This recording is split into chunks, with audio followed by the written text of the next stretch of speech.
I catered my billionaire CEO ex-husband's engagement party with the secret triplets he never knew about, serving his new fiancée. The champagne flute slipped from Damien Lancaster's hand.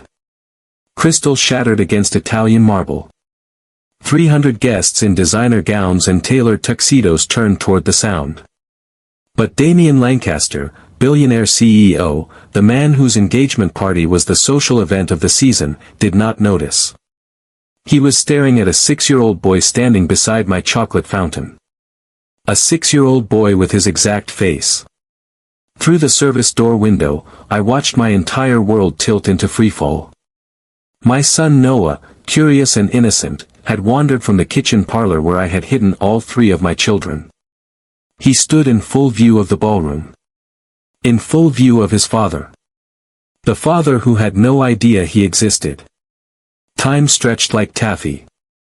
I saw Damien's face cycle through confusion, impossible recognition, denial. I saw his fiancée Celeste DeVoe follow his gaze, her hand flying to her diamond-wrapped throat. I saw Eleanor Lancaster, his ice queen mother, freeze mid-conversation. And I knew. 6 years of secrets. 6 years of protection. 6 years of building a life where Damien Lancaster was just a name I never spoke.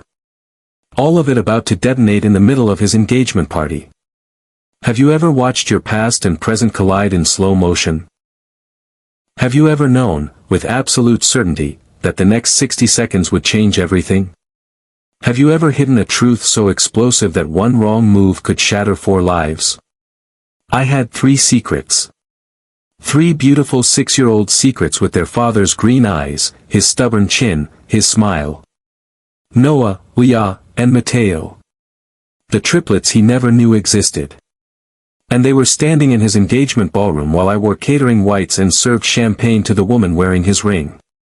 If you have ever had to face the moment you have been running from for years, hit that like button right now. Because what happened next did not just destroy an engagement. It exposed a betrayal, a choice, and a truth that 4 people were about to pay for. Subscribe to Mr. Stephen's Stories, and stay with me, because this story is about what happens when the past refuses to stay buried. Let me tell you how I ended up catering my ex-husband's engagement party with our secret children hidden in the kitchen. 3 weeks earlier, I sat at my kitchen table staring at a contract that had the power to change my life. Lancaster DeVoe Engagement Gala. The words swam on the page. My business partner Renee had landed the biggest account of our catering company's 2-year existence. 300 guests. Unlimited budget. Every social power player in the city. The kind of event that could establish Carver and Rose Catering as an elite tier. The kind of event that meant walking into Damien Lancaster's world for the first time in 6 years. Lancaster. That name still stole my breath. Still made my hands shake. Still carried the weight of every broken promise and shattered dream. Renee had been ecstatic when she called. Elena, this is it. This is the job that changes everything. Do you know who attends Lancaster events? Every tech CEO, every venture capital firm, every high society family with money to spend on celebrations. One perfect night, and we are made. She had no idea what she was asking. No idea that Damien Lancaster was not just another billionaire client. She did not know about the whirlwind romance that had felt like destiny. Did not know about the marriage that lasted 18 months before his mother dismantled it. Did not know about the pregnancy I discovered 2 weeks after Eleanor Lancaster told me to name my price and disappear. Did not know that 3 6-year-olds currently fighting over the remote in my living room carried Damien's DNA in every cell. I had never told her.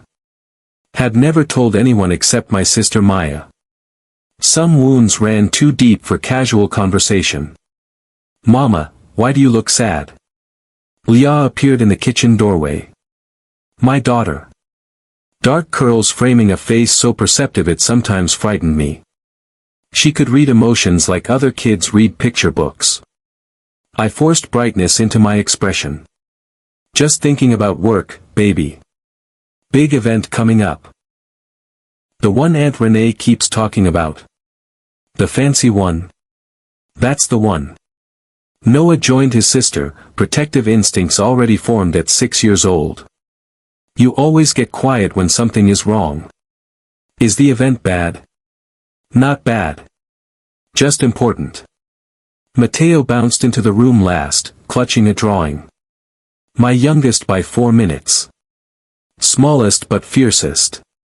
I drew our family. See? That is you in the middle, and that is me and Noah and Leah holding your hands. 4 stick figures under a bright yellow sun. Complete. Perfect. Fatherless. I pulled all 3 of them close, breathing in their shampoo scent and innocence. I love it, sweetheart. I love all of you more than anything in this world. You know that, right? We know, Mama. They chorused it together, easy and absolute in the way only children could be. That night, after stories and tucking in and extra kisses, I returned to the contract. My pen hovered over the signature line while my mind waged war with my heart. I could refuse. Claim a scheduling conflict. Protect myself and my children from the collision course this event represented. Or I could sign. I could walk into that ballroom with my head high and prove that Elena Carver had not just survived Damien Lancaster. I had transformed his abandonment into strength. Into a business. Into 3 extraordinary humans who would never question their worth the way I had questioned mine. The money from this event would secure their future. College funds. Stability. Opportunities. And maybe, just maybe, I needed to face him. Not for closure. Not for revenge. But to prove to myself that he no longer had power over me. I signed. Bold strokes. Steady hand. The signature of a woman who had built something real from the ashes of broken promises. 3 weeks to the gala. 3 weeks to prepare. 3 weeks before my carefully constructed world would explode. I just did not know it yet. To understand how I got here, you need to know how we started. Because Damien Lancaster and I were not always enemies. Once, we were everything. 7 years ago, the Sterling Grand Hotel glittered with old money and new ambitions. I was 21, working as a dessert specialist for the catering company I had just joined. It was a charity auction. Black tie. The kind of event where a single attendee's watch cost more than my annual salary. I had spent 14 hours crafting chocolate sculptures for the dessert display. Intricate, delicate, edible art that would be demolished in minutes by guests who probably would not even taste what they were eating. I was arranging the final piece when a voice spoke behind me. These are incredible. Did you make them? I turned. Damien Lancaster stood there, bow tie slightly loosened, genuine curiosity in green eyes I would later see reflected in my children's faces. Every one. Chocolate is temperamental. It demands patience, precision, respect for the process. Sounds like building a company. He smiled, and something in my chest shifted without permission. I'm Damien. Elena. That night, after the auction ended and guests departed, he found me in the hotel kitchen. Sleeves rolled up. Hair slightly mussed. Looking less like a Lancaster heir and more like a man. Have coffee with me. There is a diner 2 blocks from here. Terrible coffee but open all night. I laughed. That is possibly the worst sales pitch I have ever heard. I am better with code than words. Please. We talked until sunrise. He told me about his vision for technology that could change how people connected. I told him about my dream of opening a catering company that created edible art. He listened like my words mattered. Like I mattered. 6 months became a year. A year became whispered promises in the dark. He would pick me up after brutal 16-hour shifts. Take out containers and exhaustion and plans for a future we would build together. Move in with me, Elena. Stop paying rent on that apartment. Let me support your dream while you support mine. His penthouse overlooked the city. Floor-to-ceiling windows framing possibility. I took culinary courses. He coded until 3 in the morning. We built our dreams side by side. We got married at City Hall on a Tuesday afternoon. Just us, a justice of the peace, and promises we meant with everything we had. For 18 months, I believed in fairy tales. Then Eleanor Lancaster discovered her son had married the baker's daughter. The summons came on a Thursday. Not a request. A command. Mrs. Eleanor Lancaster required my presence at the family estate. Damien was traveling. Major investor meetings that would determine his company's future. He did not know his mother had called me. The Lancaster mansion made his penthouse look like a studio apartment. Generations of wealth whispered from oil paintings and antiques and cold marble surfaces designed to intimidate. Eleanor sat in a drawing room that probably cost more than my childhood home. Miss Carver. Let us not waste time with pleasantries. She said my maiden name deliberately. Erasing the marriage with syllables. My son is at a critical juncture. Lancaster Global Enterprises is weeks from a merger that will establish Damien as a major industry player. His choice of wife reflects on the company, the family legacy, his future. I am his wife because he loves me. Love. She said it like a distasteful word. How charming. And temporary. You are what, 22? From a working-class background with community college credentials and dreams of making cakes? Catering is a legitimate business. Indeed. Which is why I am offering you capital to start that business. Elsewhere. $200,000. More than enough to launch Carver Catering in another city. Portland. Seattle. Somewhere you can build your dream without being a distraction from what Damien needs. She slid an envelope across the antique coffee table. You think you can buy me? I think you care about Damien enough to see reality. You will always be the girl he married before his real life began. A footnote. Or you can be a successful businesswoman who was smart enough to take an opportunity. I stood on shaking legs. Keep your money, Mrs. Lancaster. Damien loves me. We make our own choices. Do you? Her smile was ice. Because when I tell him this merger depends on his personal stability, when I explain how investors view his impulsive marriage as poor judgment, when I make him choose between you and everything he has worked for, what do you think he will choose? I left without the check. Drove home with tears blurring the highway. I should have called Damien immediately. Should have told him everything. But his investor meetings were the culmination of 2 years of work. His entire future balanced on 3 days of presentations. I convinced myself I could wait. The pregnancy test turned positive 3 days later. 2 pink lines that changed everything. I sat on my bathroom floor, phone in hand, Damien's number on the screen. He answered on the second ring, voice bright with triumph. Elena. The meetings went perfectly. The investors are in. We are doing this. Lancaster Global is about to become everything I imagined. That is amazing. Damien, I need to tell you something. Hold on. My mother is calling. Something about a family dinner.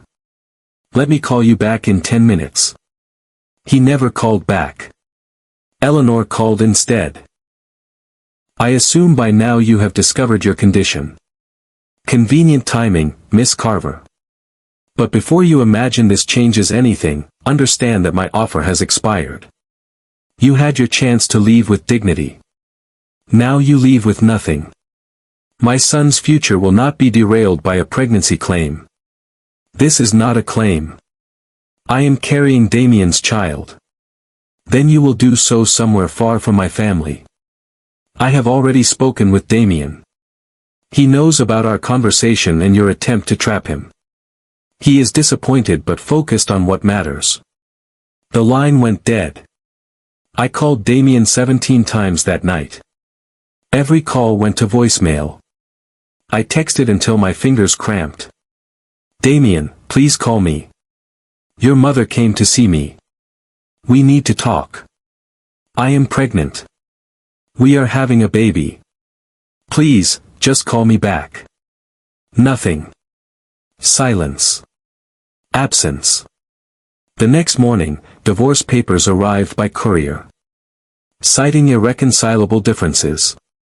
Including a settlement offer of $50,000 and a non-disclosure agreement. I signed the divorce papers. I ripped up the check. I packed my apartment in 2 days and moved in with my sister Maya across the city. Far enough to never accidentally see Damien Lancaster. Close enough because I could not afford to run further. The ultrasound at 8 weeks revealed why I was so exhausted.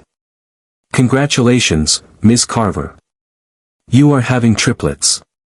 3 heartbeats flickering on the screen. 3 tiny impossibilities. I reached for my phone one final time. Typed a message to Damien. I am pregnant. With triplets. Your children. I thought you deserved to know. The message showed as delivered. Then read. I watched it sit that way for 3 days. Read but unanswered. So I deleted his number. Changed mine. And made a promise to 3 clusters of cells that would become my entire world. You will never feel unwanted. You will never question your worth. You will know every day that you are loved completely. I will be enough. I will be everything. Noah arrived first at 34 weeks, screaming his fury with Damien's determination. Leah came 2 minutes later, quiet and watchful. Mateo followed last, smallest and struggling, gripping my finger with shocking strength. In that hospital room, 3 newborns breathing beside me, I became someone new. Not the heartbroken girl Eleanor Lancaster had dismissed. Not the abandoned wife Damien had erased. A mother. A fighter. A woman who would move mountains for 3 tiny humans who deserved the world. The years that followed were brutal. Maya worked days while I worked nights, baking for a small bakery, bringing home day-old bread and whatever tips customers left. We passed the triplets between shifts like relay batons where dropping one meant disaster. I learned to function on 3 hours of sleep. Learned to make meals from pantry staples and creativity. Learned to sew Halloween costumes from thrift store finds. Learned to answer questions about their absent father with carefully constructed truths. He is not in our lives, baby. But that does not mean you are not loved. Slowly, painfully, we climbed. Night baker became pastry chef. Pastry chef became weekend caterer. Weekend caterer became enough bookings to risk going independent. By the time the triplets turned 4, I had savings for a down payment on a modest house. Nothing compared to Damien's world. But ours. Earned. Real. At 5, I met Renee Park at a catering expo. She had business expertise and connections. I had culinary artistry and vision. Carver and Rose Catering launched 6 months later. Our reputation grew. Corporate events. Weddings. Fundraisers. I worked behind the scenes, creating menus and directing staff. Renee handled clients and sales. In 2 years, we became one of the most sought-after catering companies in the city. The triplets thrived. Noah, serious and protective. Already reading chapter books and asking questions about physics that sent me to Google. Leah, intuitive and artistic. Drawing pictures that captured emotions in ways that stunned her kindergarten teacher. Mateo, fearless and funny. The smallest but always the first to try anything new. They asked about their father sometimes. Why do we not have a dad? I would pull them close. Some families have a mom and dad. Some have 2 moms or 2 dads. Some have grandparents raising them. Our family has me and you 3 and Aunt Maya. We are exactly who we are supposed to be. It satisfied them. For now. I built a life where Damien Lancaster was a name I never spoke. A wound that had scarred if not healed. A past I had transformed into strength. Then Renee secured the Lancaster DeVoe engagement gala contract. And suddenly, the past was no longer past. The 3 weeks before the gala blurred into controlled chaos.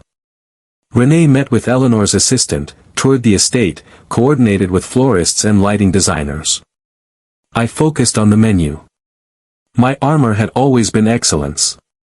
If I was walking into that ballroom, I was doing it behind the shield of undeniable artistry. The menu became my masterpiece.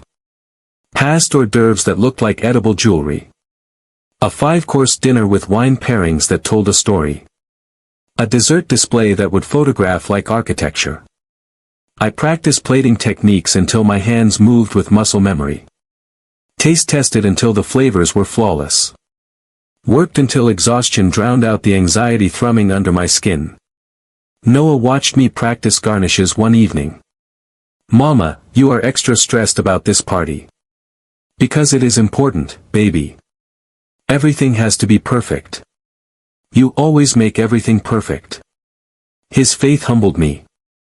Leah appeared at my elbow, studying my face with uncomfortable perception. "You are scared." "I am not scared." "Yes, you are. Your eyes do the thing."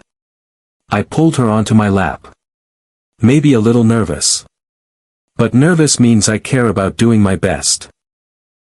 Mateo climbed up beside us. "Can we come see the fancy party?" "Absolutely not. You stay with Aunt Maya and have movie night. But we never see your work. This one is for grown-ups. Just rich people eating expensive food." I should have known fate was listening. 3 days before the event, Maya called. Voice thick with congestion. "Elena, I am so sorry. I have the flu. Fever of 102. I cannot watch the kids Saturday. I can barely stand. My backup sitter had moved away. My neighbor was traveling. Every option came back unavailable." Renee found me in the office, head in my hands. "Bring them." "What?" "Bring the triplets. There is a small parlor off the kitchen. Set them up with tablets, snacks, quiet activities. They are 6, not toddlers. A few hours of quiet time while we work. I cannot bring my children to the Lancaster estate." "Why not?" "Elena, we have staff who bring family when childcare falls through. You will be too busy to hover." "They will be fine." Every instinct screamed danger. But every practical consideration said I had no choice. Saturday evening arrived with the weight of fate. I dressed in chef's whites, pulled my hair into a tight bun, applied makeup like war paint. The triplets wore comfortable clothes, backpacks loaded with tablets and activities. The Lancaster estate looked exactly as I remembered. Grand. Imposing. Built to make people like me feel small. We pulled around to the service entrance. Staff parking. The helps domain. Inside, the kitchen was professional-grade perfection. Stainless steel and top equipment and enough space for my team to work without crowding. Renee was already coordinating with the event manager. "Elena, everything is on schedule. Guests arrive in 45 minutes. Are you ready?" I glanced at my triplets settling into the parlor. At the doors leading to the ballroom where Damien was somewhere celebrating his engagement to a woman his mother approved. "I am ready." The next 2 hours were controlled chaos. My team executed flawlessly. Hors d'oeuvres circulated. Wine flowed. In the ballroom beyond, 300 guests celebrated Damien Lancaster's socially appropriate engagement. I checked on the triplets every 20 minutes. Angels. Quiet. Occupied with tablets and snacks. "You 3 are being so good. This is fun, Mama. We are like spies in a fancy mansion." Noah grinned. If only he knew.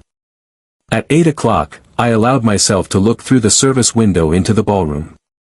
Crystal chandeliers cast golden light across designer gowns and tailored tuxedos. A string quartet played in the corner. Floral arrangements like small trees decorated every surface. And there he was. Damien Lancaster. 7 years older. More polished. Perfectly styled hair and a custom tuxedo that fit like armor. Beside him stood Celeste DeVoe. Beautiful. Elegant. Everything I was not. Old money sophistication and the kind of pedigree Eleanor Lancaster demanded. I watched him toast to their future. Watched guests applaud. Watched him play devoted fiancé with practiced ease. He looked nothing like the man who had talked until sunrise about dreams. Nothing like the man who had promised forever in a city hall ceremony. He looked like a stranger. I turned away and returned to the kitchen. Feelings had no place here. Dinner service went perfectly. Each course emerged like edible art. Guests raved. Renee collected compliments and business cards. Everything was going exactly according to plan. Then Matteo appeared at my side, tugging my chef's coat. "Mama, I am bored. Can we see the decorations?" "Just 1 minute." "Baby, no. You need to stay in the parlor. Please. We will be super quiet." Leah and Noah joined him. 3 pairs of green eyes pleading. "Just a peek, Mama." I should have said no. Should have been firm. But they had been so patient. 1 minute. You stay by the dessert table in the back corner. You do not touch anything. You do not talk to anyone. 1 minute, then back. Understood? 3 solemn nods. I walked them to the ballroom's rear entrance near the dessert display. Towering cakes and delicate pastries and chocolate sculptures that had taken days to create. 1 minute. I returned to the kitchen, directing dessert timing. 60 seconds became 90. 2 minutes. I pushed through the service door to retrieve them. And my world stopped. Noah stood beside the main dessert table. In full view of the ballroom.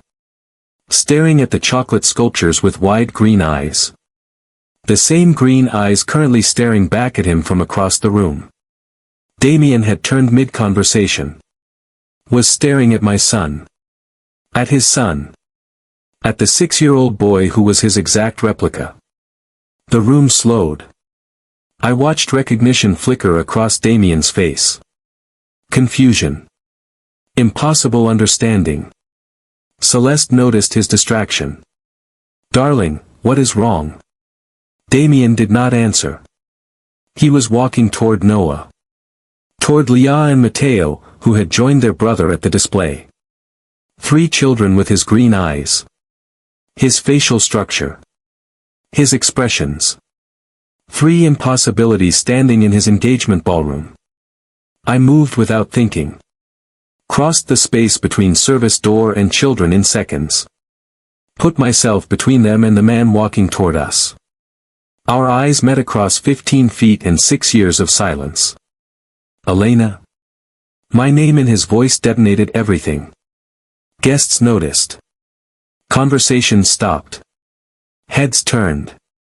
Eleanor Lancaster materialized, ice-sharp eyes missing nothing. "Damien, what is going on?" He ignored his mother. Ignored his fiancée. Ignored 300 guests. Elena. These children. The question he could not finish hung in air too thick to breathe. Noah looked up at me. "Mama, who is that man?" The entire ballroom heard it. Mama. That word connected every dot. Understanding spread like wildfire. Whispers erupted. Phone cameras appeared. Celeste's hand flew to her mouth. Eleanor's face transformed into ice rage. And Damien looked at me with betrayal and wonder and desperate need. I pulled my children close. "Renee, take Noah, Leah, and Matteo to the parlor. Now." Renee appeared, face pale but professional. She shepherded the triplets away, their protests fading. Eleanor's voice cut through the murmuring crowd. "Everyone, please excuse this interruption. A misunderstanding. Enjoy your dessert and champagne." She gripped Damien's arm with claws disguised as manicured nails. "Damien. Celeste. With me. Now." She looked at me with pure venom. "You as well, Miss Carver." We moved to a private study off the hallway. Damien, Celeste, Eleanor, and me. The door clicked shut. If you are on the edge of your seat right now, if you need to know what happens next, hit that subscribe button. Drop a comment telling me if you have ever had a secret that changed everything when it came out. Because this confrontation is about to expose 6 years of lies, choices, and the price 4 people are about to pay for one woman's manipulation. Damien spoke first. Voice raw. "Are they mine?" The question I had imagined for 6 years. I met his eyes directly. "Yes. Noah, Leah, and Mateo. Your children. 6 years old." He staggered backward like I had physically struck him. 6 years. His voice broke on the number. Celeste made a small sound. Part gasp, part sob. Her hand trembling against her throat. Eleanor moved between us, armor snapping into place. "How convenient, Miss Carver. You appear at my son's engagement with children you claim are his. I suppose you want money. A settlement to disappear quietly this time." Rage flooded my system. 6 years of midnight feedings and double shifts and loving 3 humans alone. 6 years of struggle Eleanor Lancaster knew nothing about. "I do not want your money. I never wanted your money. I wanted Damien to be a man instead of a puppet. How dare you? How dare I?" I turned to Damien, every word a knife sharpened for years. "I told you I was pregnant. I called. I texted. I sent you a message about the triplets. You read it and never responded. Your mother made it clear I was an inconvenient problem. So I removed myself and built a life without you." "That is not true." Damien's voice cracked. "I never received a message about pregnancy. My mother told me you were trying to trap me for money, but I never heard from you directly after the divorce." I looked at Eleanor. Watched confirmation flicker in her eyes. "You blocked me. Kept my messages from reaching him. I protected my son from a gold digger." Celeste had been silent. Now she spoke, voice shaking but controlled. "Damien. Did you know about these children?" He turned to her, anguish in every line of his body. "No. I swear, Celeste. I had no idea. But you knew about her. Your previous marriage. I told you it ended badly. I did not know she was pregnant when it ended. Because you never asked." Celeste removed her engagement ring slowly. Set it on the desk between them with a definitive click. "I cannot marry a man with 3 secret children. I cannot marry a man who caused this much pain. I cannot marry into this family." She looked at me with something like sympathy. "I am sorry for whatever you endured." Then she left. The door closing quietly felt like a bomb detonating. Damien stared at the ring. "Celeste, wait. Let her go." Eleanor's command cracked. "This is manageable. We delay the engagement. Issue a statement. Miss Carver will sign an NDA and accept a settlement for the children's education. My children are not line items in a damage control strategy. They are human beings you rejected before they drew breath." I turned to Damien. "You asked if they are yours. Biologically, yes. But you have not earned father. That takes more than DNA. It takes showing up. Something you have never done. Because I did not know they existed." His voice rose with desperation. Elena, if I had known. If I had any idea.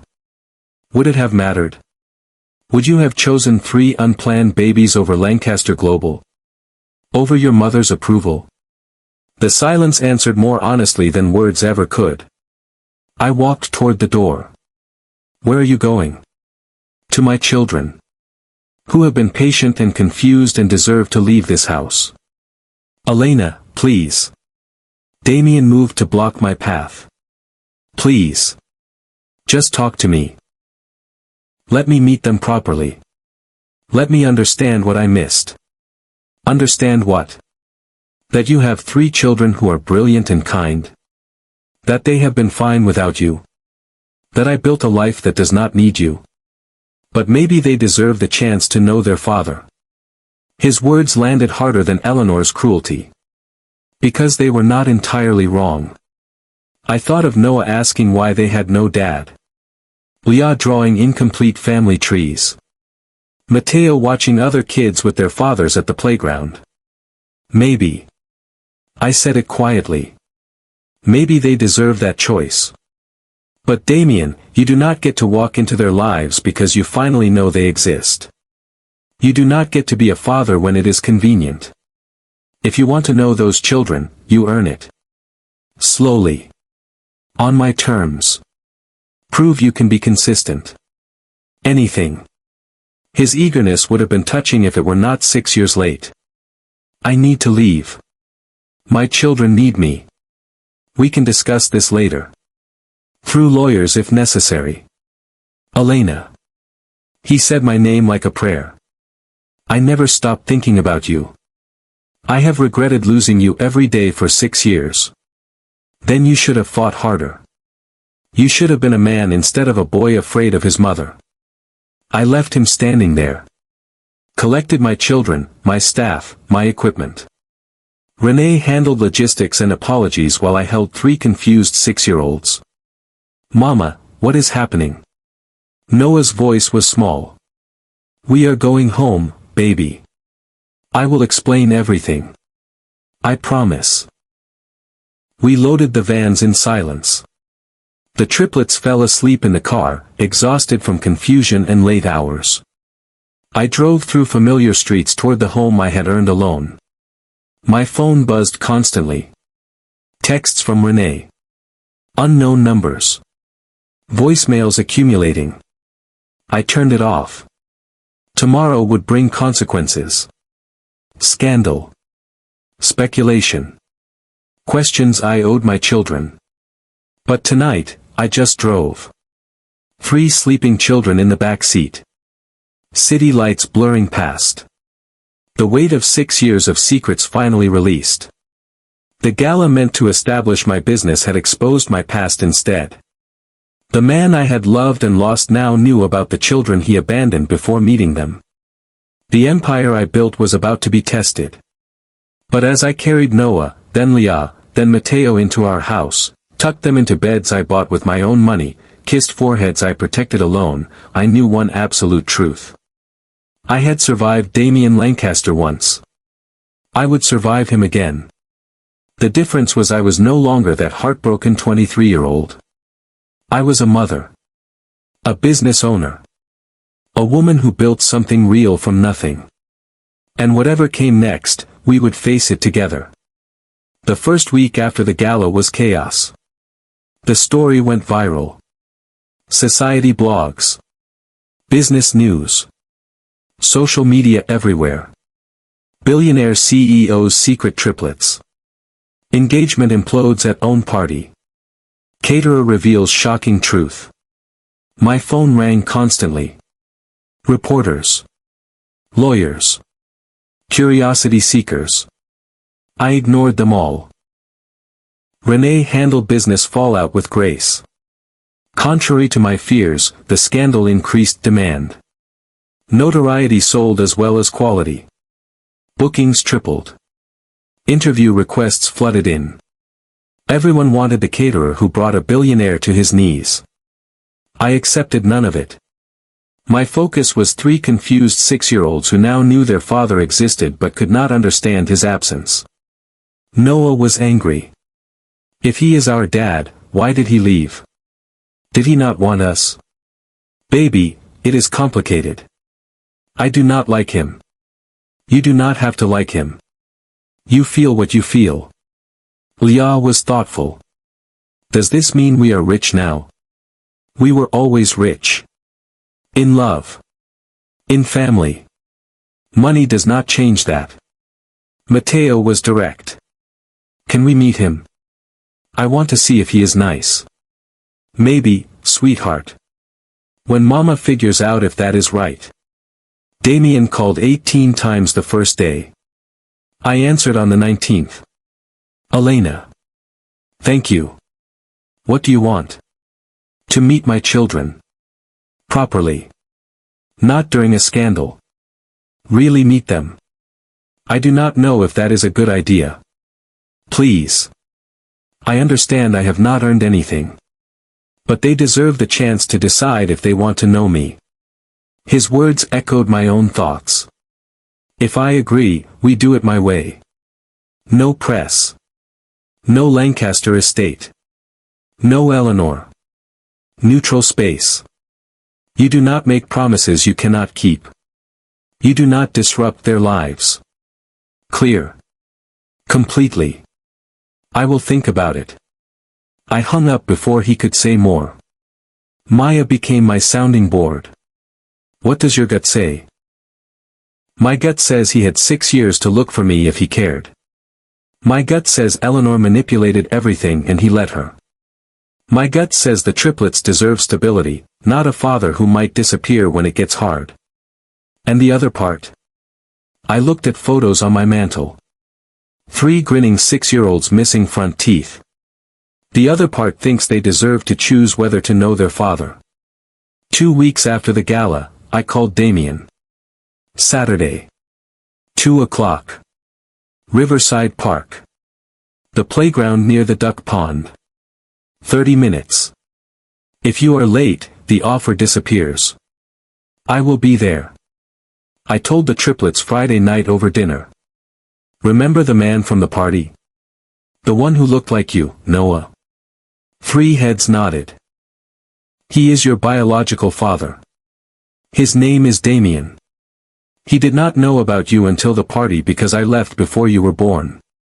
That was my choice. I thought it was best. But now he knows, and he wants to meet you. Tomorrow at the park.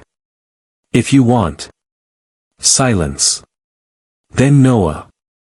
Do we have to call him Dad? No. You call him whatever feels right. Or nothing. Your choice. Will he stay? Leah's question cracked my heart. I do not know, baby. I hope so. But I cannot promise what he will do. I want to meet him. Mateo decided instantly. Me too. Noah hesitated, then nodded. Okay. But I am bringing my angry face. Saturday arrived cold and clear. I dressed the triplets in favorite outfits, their chosen armor. We reached the park at 1:55. Damien was already there. Sitting on a bench. Hands clasped. More nervous than I had ever seen him. He stood when he saw us. Elena. Thank you. I was worried you would not come. I almost did not. The triplets stood slightly behind me, peering with curiosity and caution. Damien crouched to their eye level. Hi. I am Damien. You must be Noah, Leah, and Mateo. Your mom has told me about you. She has not told us anything about you. Noah's tone was pure challenge. Damien's smile was sad. That is fair. I have not been part of your lives. I did not know you existed until recently. That does not make up for missing 6 years. I am sorry. Why did you not try to find us if you loved our mom? Leah's question was matter of fact. Damien glanced at me. I offered no help. I made mistakes when I was younger. I chose work over people. I listened to wrong voices. I did not fight for what mattered. I hurt your mom badly and missed watching you grow. I cannot change that. But if you give me a chance, I would like to know you now. If you want. What if we do not want? Noah again. Then I will respect that. You do not owe me anything. But I hope maybe we can try. Mateo stepped forward. Do you like dinosaurs? Damien blinked. I do. Do you? I love dinosaurs. I have 73 dinosaur toys. That is impressive. Which is your favorite? The conversation shifted. Mateo chattering about velociraptors. Leah asking careful questions. Noah listening silently. I watched from feet away. Past and present overlapping. Damien was gentle. Patient. Honest when he did not know answers. After 30 minutes, I called time. Okay, triplets. Time to go home. Can he come again? Mateo asked it casually. If he wants to. And if you want him to. I want to. Me too. Noah stayed silent, then shrugged. I guess it is okay. Damien's relief was visible. I would really like that. Same time next week. Same place. Consistency matters. I understand. As we walked away, Leah took my hand. He seems okay, Mama. Sad but okay. Yeah, baby. He does. The weeks became routine. Saturday afternoons at the park. Damien early every time. Building trust in 15-minute increments. He learned Noah loved soccer and science. Leah drew constantly. Mateo had endless energy. He asked about their favorites, fears, dreams. Listened without trying to buy affection. Slowly, walls came down. Noah started calling him Damien instead of refusing to use his name. Leah brought him a drawing of a family tree with his face added carefully. Mateo asked if Damien could come to his birthday party. And I watched. Vigilant. Protective. Waiting for disappointment. But he kept showing up. 3 months after the gala, Damien asked to speak privately after a park visit. I want to be part of their lives for real. Not just Saturday park visits. Dinner. School events. Consistent presence. If you will allow it. This is not about what I allow. This is about what is best for them. I know. Which is why I am asking, not demanding. You have been an incredible mother. They are extraordinary because of you. I am not trying to replace you or disrupt what you built. I just want to be part of it. Whatever part you are comfortable with. His humility surprised me. They have a soccer game Thursday. 4 o'clock. Lincoln Elementary. I will be there. Thursday arrived. I stood with other parents watching Noah play defense. Damien appeared at 3:45. Casual clothes. No designer suit. No entourage. Hi. Hi. We watched in silence. When Noah made a good play, Damien cheered with me. After the game, Noah jogged over, sweaty and pleased. Did you see my steal? I did. That was incredible. Noah hesitated, then looked at Damien. Did you see? I saw. You read that offense perfectly. Noah's grin was sunshine. Thanks for coming. First time he acknowledged wanting Damien's presence. That night, tucking Noah in, I asked the question I had been holding. How do you feel about Damien? Noah considered seriously. I think he is trying. Actually trying. Not just saying things. Showing up. Does that matter to you? Yeah. I am still kind of mad he was not there before. But I like that he is here now. I kissed his forehead. You can feel both. Mad and glad. Both are okay. By month 6, routine solidified. Damien attended games, art shows, conferences when I allowed. We attended co-parenting counseling at my insistence. We need ground rules. Boundaries. Framework for decisions without undermining each other. I agree completely. The counselor helped navigate complicated terrain. Custody arrangements honoring what I built while giving Damien space. Financial contributions supporting their future without making me feel bought. Communication keeping their needs central. It was hard. Every session dredged wounds. But necessary. 8 months after the gala, Damien asked if he could take the triplets for a weekend. I have been working on something. A surprise. I would like to show them. If you trust me. Every instinct screamed caution. But I looked at my children who lit up when he arrived. Okay. 1 weekend. Text every 4 hours with updates. Any problems, I am there immediately. Understood. That weekend was the longest of my life. I cleaned constantly. Reorganized everything. Jumped at every phone buzz. But texts came regularly. Photos of grinning triplets. Updates on meals and activities. When they returned Sunday, they exploded through the door. Mama. Damien rebuilt his childhood treehouse for us. And he made pancakes. Really terrible pancakes. And we saw photos of him as a kid. He looked just like Noah. I looked at Damien over their heads. I wanted them to see where I came from. Who I was. Terrible pancakes and all. Something in my chest loosened. Not forgiveness exactly. But recognition. This man showing up to games and rebuilding treehouses was not the same man who chose empire 7 years ago. People could change. Grow. Become who they should have been. The question was whether I could let go enough to see it. 1 year after the gala, I stood in my backyard watching Damien push Matteo on the swing set. Noah showed him a science project. Leah drew quietly nearby. A year ago, I walked into his engagement party hiding 3 secrets.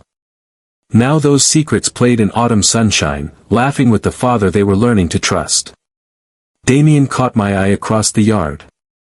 Smiled. Not the practiced smile from that ballroom. Something real. I smiled back. We were not a fairy tale. Not a perfect reunited family. We were messy and complicated and still figuring it out. But we were trying. All of us. And maybe that was enough. If this story touched your heart, please like this video and subscribe to Mr. Stephen's stories for more narratives about resilience, redemption, and rebuilding. Share in the comments. Do you believe people can truly change? Do you believe in second chances that must be earned, not given? Do you believe family is built through presence, not promises? Some secrets are meant to be kept. Others explode at exactly the right moment. Elena Carver's secret did not just change one engagement party. It changed 4 lives forever. Sometimes the truth does not destroy us. Sometimes it finally sets us free. Thank you for watching. Remember, second chances are not about erasing the past. They are about building a better future for the people who depend on us. Subscribe for more stories that remind us it is never too late to choose what truly matters.